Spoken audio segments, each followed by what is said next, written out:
One of my favorite definitions of SEO comes from a man called Bruce Clay. He's quite influential in the industry, and he talks about the job of search engine optimization not being about making a bad website. He calls it a pig, trying to make a pig fly, trying to make a bad website perform better.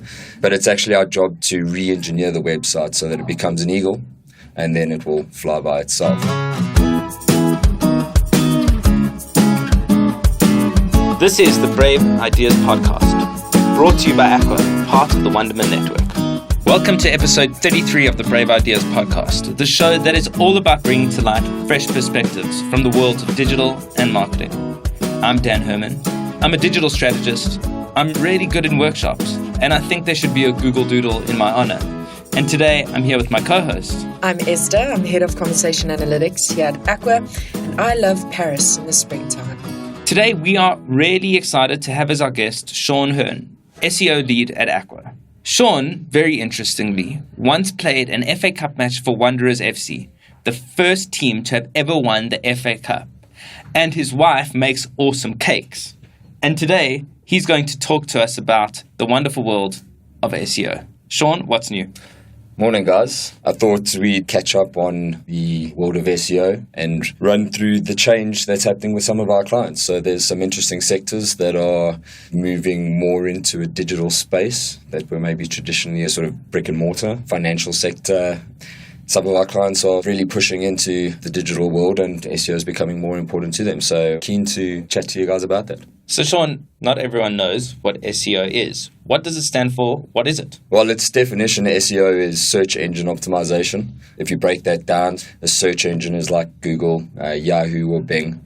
They are the platforms that you use to access the information that's available online. And optimization is really about making websites as good as they can be so that search engines like them and they rank your website as high as possible. There's a bit of a human element there, so nobody ever goes to page 2 or 3 of ranking results or search results pages.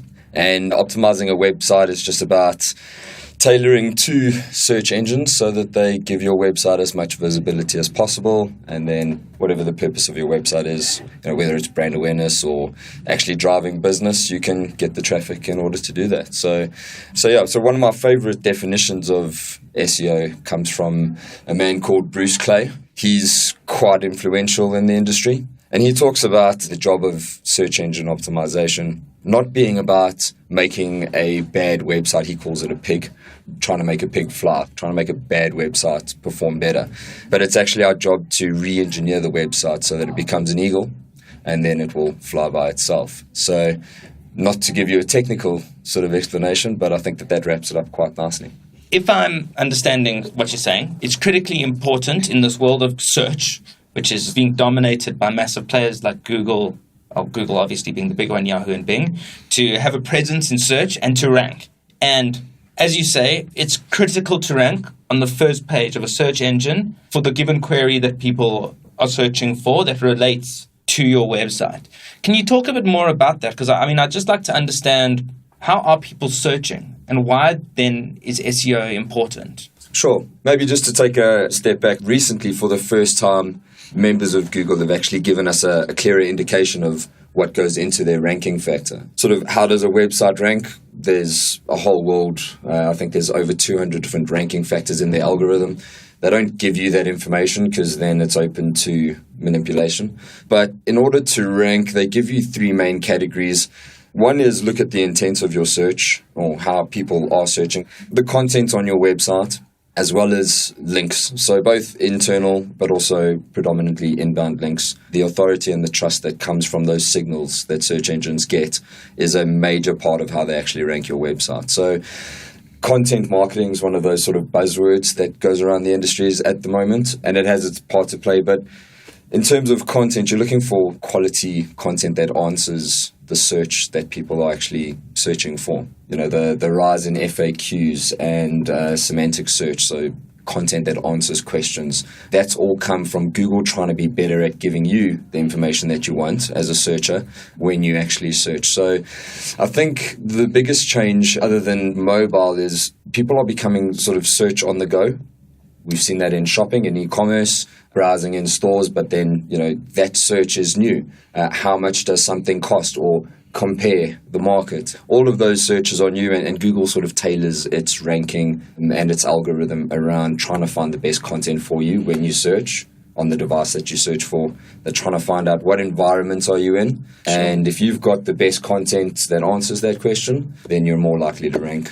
And let me just try and understand this. So Google's obviously crawling your website, looking for the content and the information to inform how they're ranking you, right? Sure. Does that mean that your website needs to have more content rather than less content in order to be good for SEO?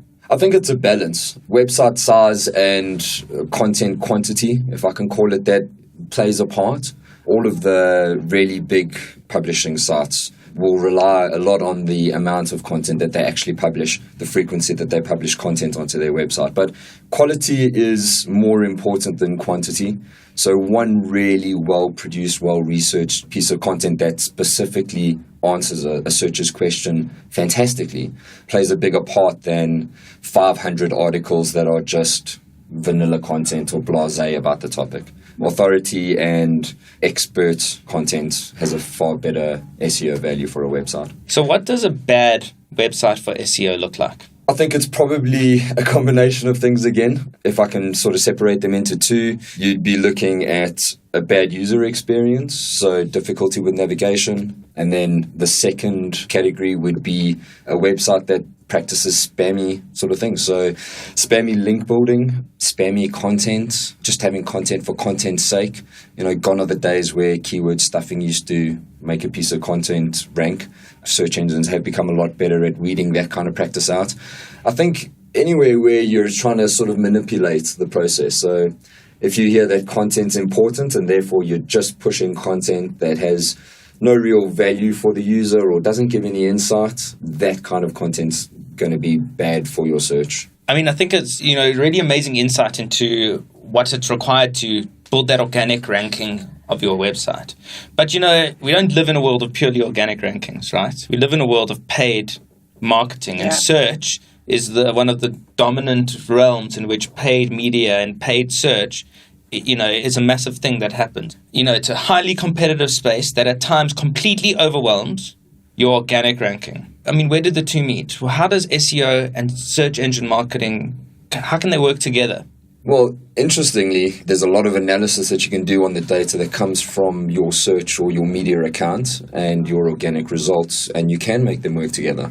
If you're bidding, just as a quick example, if you're bidding on a really expensive or competitive term and you're spending a lot of money to have that number one ad position, but your website already ranks organically for the same search term, you might find that you're sort of cannibalizing the search result a little bit. So you're paying a lot to have that first ad, and then one or two listings down, depending on how many ads are showing in that search result, you've got the organic ad anyway.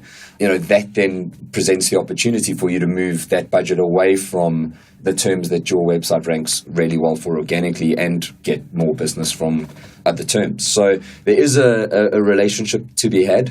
There's always going to be a place for paid media, especially when websites are starting their journeys. Before they've built up any content or authority or links, paid can drive traffic to the site and actually develop business for you.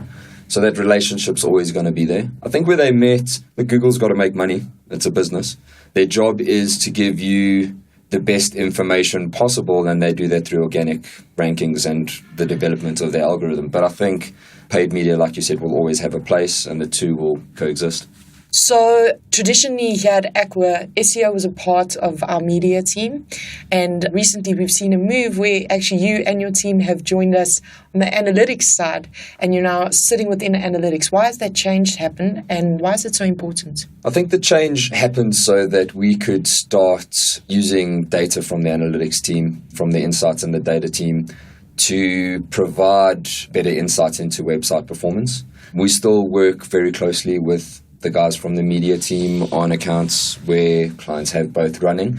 But I think it gives us an insight where we're actually able to pull data from various different places, analytics accounts, search console accounts, that allow us to give a sort of holistic view on website performance. We're sitting with some really clever people in the insights team as well that bring in another angle. So it's not just about ranking, or how do we make a website rank better? But there's a lot of data in terms of the stuff happening in the background that we get benefit from.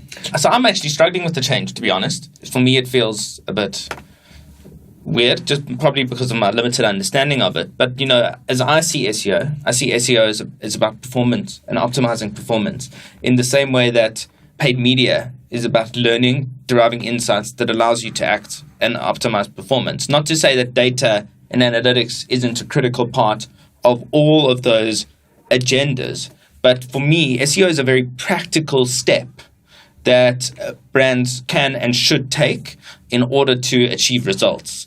And as much as we want to give insights, what we also want to do is improve performance practically on the ground. What is your opinion on that? I agree 100%. I think it depends on your sort of perspective. So in terms of doing actionable steps that have led to performance, that's actually come from the marriage now between SEO and analytics. So we do a lot of diagnostic sessions where with the clients in the room, bring up an analytics account or an amateur SiteCAD account, and on the fly, having a conversation and having the data in the room, having an insights analyst in the room and having me in the room, we can really drill down into what needs to be done on the website in order to improve it. I think if you were just sitting with a paid media and an SEO person in the room, you'd have a paid media conversation, an SEO conversation, and then there'd be the overlap of where the two actually work together. Being in the analytics team, it's just a little bit more sort of intuitive working with the data, trying to find that actionable insight and what's going to help. I mean, we've got case studies where a simple hour-long session with a client has made a massive difference to their online store traffic, for example, where that conversation would have gone very differently if you had the paid media person and the SEO person in the room. different perspective. Sure. So I think that's interesting, and I think it's great to provide a different perspective. So I just want to ask you a bit of a different question. Because, I mean, for me, it's amazing that your role didn't exist 18 years ago. Or whenever Google was created, whatever, 15. Your role didn't exist, right? Search is new. It's changing, it's evolving, and we don't know where it's going. I would be quite interested to get your perception of where you think it's going, and then what we can do proactively as brands or as Aqua to meet the evolution of search. I mean, yes, it's very new, and testament to that, you can go and do tutorials, but there's no actual sort of qualification that someone in SEO has to be an SEO practitioner. You either come through, I think, coding, or you come through a content marketing and get into the world of SEO in those two ways. Okay, so Google's always, and there's cynics in the industry who think that Google are just trying to manipulate things to make money, but Google's always going to try and give you the best result for your search. As soon as they stop doing that, you're going to stop using the search engine. You're going to go somewhere else to find your information. So where it's going is, I think it's always going to be a little bit reactionary. It's always going to be, let's look at how people are searching, and then Google will follow suit, and then the industry will follow suit. And there's always that sort of cat and mouse game that happens. If we look at the changes that Google have made, even just recently, they push towards mobile. That's because people are using mobile devices more frequently to search in more environments or in different situations. 5 years ago, most of the search was done through a desktop, a laptop, or a computer. Now people are searching on the go. Google's changed, and therefore the industry will change. I think that shift comes from search behavior. And to answer what can we do proactively, I think we need to talk with our clients about their plans and make sure that they are following those trends and change in consumer search behavior. There's no point in the online trend here being more driven towards mobile devices and our clients not having the right platform, whether that's a responsive website or whether that's a Mobi site or an app. You know, we need to be having those kinds of conversations, bringing them in line with, this is where your clients are, this is what they're doing when they're searching for your product and service, and then making sure that your offering or your digital platform or environment tailors to that. So straight off of that, Sean, is there one thing that you would like to, off of this conversation, leave with Aqua and the broader network with regards to SEO? I think we need to be innovative. I think we need to be brave. obviously. I think we need to have these conversations with clients who are maybe in a bit of a comfort zone, take them out of that comfort zone and step forward with them. And if we can do that with their best interests at heart, or with their objectives in mind as well, then we'll be in a good place. So, Sean, if people want to find out more about this topic or find out more about you, what do they need to do?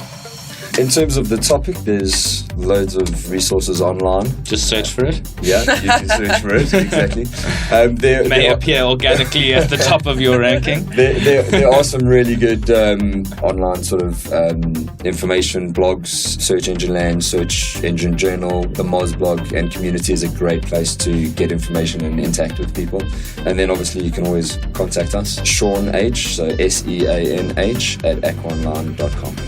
Thanks, Sean, and thank you for listening to the Brave Ideas podcast. If you liked what you heard, please subscribe on iTunes, Stitcher, or YouTube. And while you're there, give us a rating and a review. For more content, please visit the Brave Ideas blog, which you find at aquaonline.com/Brave Ideas podcast. Also, if you want to get involved in the conversation, please follow at Aqua Brave Ideas on Twitter or Brave Ideas Podcast on Instagram. If you want to keep in touch with me, Dan, you can follow me at elhermo on Twitter and elhermo23 on Snapchat and Instagram. And you can follow Esther. Email me at estherm@aquaonline.com. Special thank you to Sean Hearn, our guest. Thanks to Matthew Klavansky for production, and thank you to Matthew and Isaac Klavansky for the music. Thanks to Johan Botha for the art direction, and to our distribution team, Magesh Ramsamy, Kirsten Wiggle, Sabelo Kanyile, Simon Vichers, and Helen Semenas. That brings us to the end of the show. We'll leave you with one final thought. There are no original ideas, only original people.